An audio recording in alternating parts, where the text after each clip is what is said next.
So I just had a conversation with my brother about the original Space Jam movie, and he said D. Bradley Baker played Daffy Duck in that movie, and I had to double check to make sure that was right, and yeah, that's right. Oh my god, I couldn't believe it. I was just baffled by that. I didn't really. I mean, D. Bradley Baker, I mean, he's done a lot of great voices. He's sound effects, animal noises. It's like Daffy Duck, though. It was so crazy. Okay, let's talk about this episode. How's everyone doing today, guys? My name is D Codes, and this is the Bad Batch, episode 12, Rescue on Ryloth. And yeah, I mean, I'll admit I wasn't entirely sure if we were going to get a continuation of this storyline, but I guess it makes sense with how the last one ended that we would continue with Ryloth, and it makes sense because Hera contacts the Bad Batch and they have to come in and help her rescue her family who are being held captive at the Capitol. And it's like, probably should have known that, but a part of me was like thinking, well, is this going to be a little seed planted here for this storyline and just have it go somewhere like how, I don't know, that was just my thought. But I'm glad we're going to get more of Hera and Chopper, and we got more of Hera and Chopper, I should say. Not entirely sure if we'll get more later down the line, but I'm glad this episode, we got this one, because one, we get to see more of Hera and her character arc, like how she grows to become a pilot, how she, the rebellion, all that, and of course, her working off the Bad Batch, especially Omega. I really like the friendship they form in this episode. It's a fun one. It's fun, and it definitely feels like a Rebels episode, because it's like they have to go in and rescue someone from a certain location, and they have all these odds stacked against them, and it's like, it seems impossible, but it's like, well, if we figure out a way to outsmart them, I'm sure we can do it without a hitch. And it's like, obviously, a few bumps in the road come, and it's like they gotta work their way around and improvise all that. And it's like, it really did feel like a Rebels episode, but at the same time, you only have Hera and Chopper as the Rebels kind of thing, and you just have Omega and the Bad Batch just trying to be, they're trying to do the job the right way, but it's like a few hiccups in the road. And it's interesting here because, one, you do kind of question or at least Hunter's motivation for this one, because, Hera tells them what's going on, says her father has been captured and the rest of these people are going to be captured, and it's like, we got to do something about it. And then Hunter is like, well, if we have the element of surprise, maybe we can do something. But then, and they go to scout out the location, and then they get spotted by a droid. And then they have to come up with another plan, but Hunter says, we lost the element of surprise. They'll know we're here, so it's pretty much pointless. And so Hera, of course, is like, well, you can't just give up. And he's like, well, we can't go in and, try and rescue her from we're dead. It's like, he's like, that's the point. He's like, this is a suicide mission.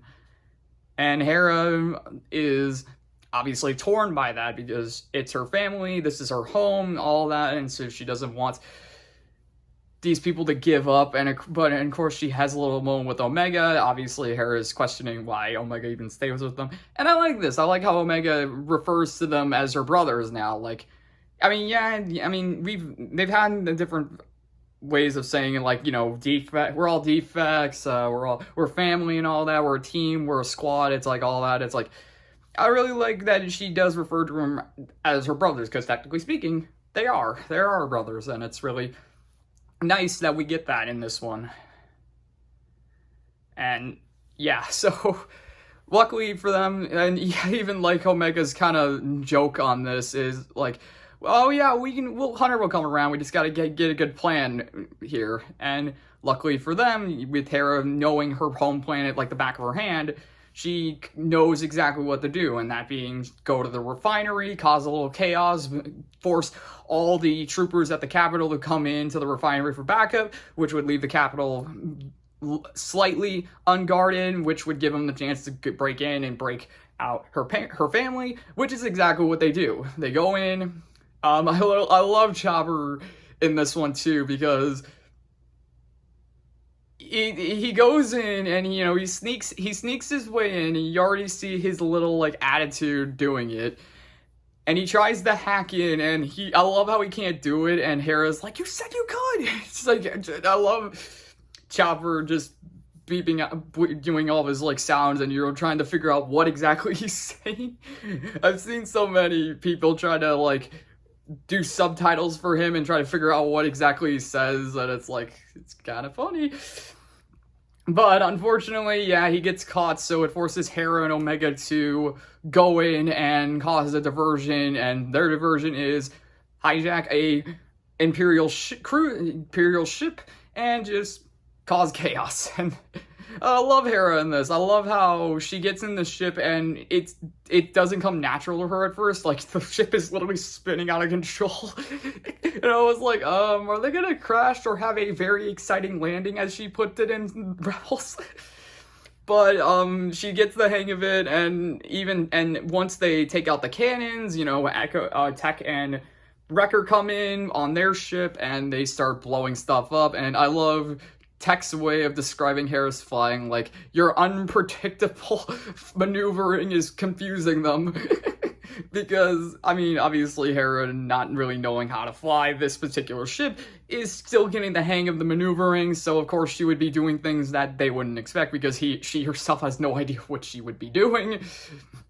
And I liked it. I really liked the way they flew in this one, too, like how Tech flies the ship, because they're slowly going in, all of a sudden he hits like the thrusters and they just shoot in like a rocket. Then he hits the brakes and he whips the ship around, and Wrecker's in the tail gun, and as they're whipping around, he's just firing away. It was a really cool moment. And I also like the music in this one. I don't know, I mean, the music so far up to this point has been really good, but there's something about this particular episode that was really cool. There was a moment in this where it just felt a little different from Star Wars, but at the same time, it felt just like Star Wars, like a new Star Wars, like their own little pocket of Star Wars in this moment, because obviously this is the Bad Batch. This is their own thing, so I guess it would make sense that they have their own little different version of music. I mean, yes, we've had that, but I felt like everything up to that point is like, you can tell it's Star Wars. Here in this particular moment, I feel like it would take a little bit of time to notice that this is from a Star Wars story. Again, doesn't bother me, but pretty cool moment. So while that's going on at the refinery, Echo and Hunter, they break into the capital to rescue Hera's father and her mother and the whole team and the whole family. And I love Crosshair in this episode too, because one, he picks up rather quickly that something's not right. Like, he's about to get onto the ship and head to the refinery, and he's like, wait a minute, this isn't the plan. And I love how his own squad's like, well, why isn't it the plan? And then, of course, I just love he turns around and he sees all the ships taking off and leaving, and they're the only ship there now. And it's like, the capital's left unguarded.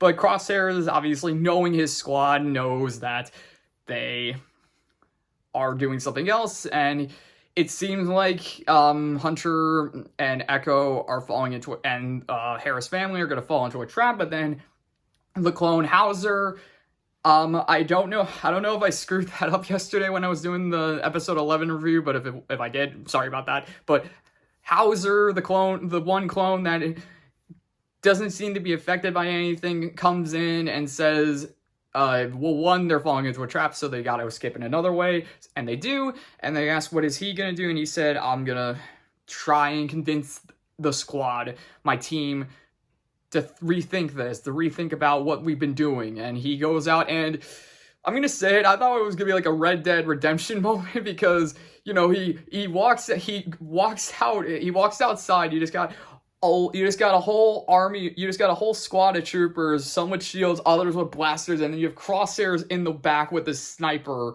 And I was like thinking, is Hauser gonna just whip out his blaster and just try and shoot as many as he can, or is he gonna try and talk to them and get shot?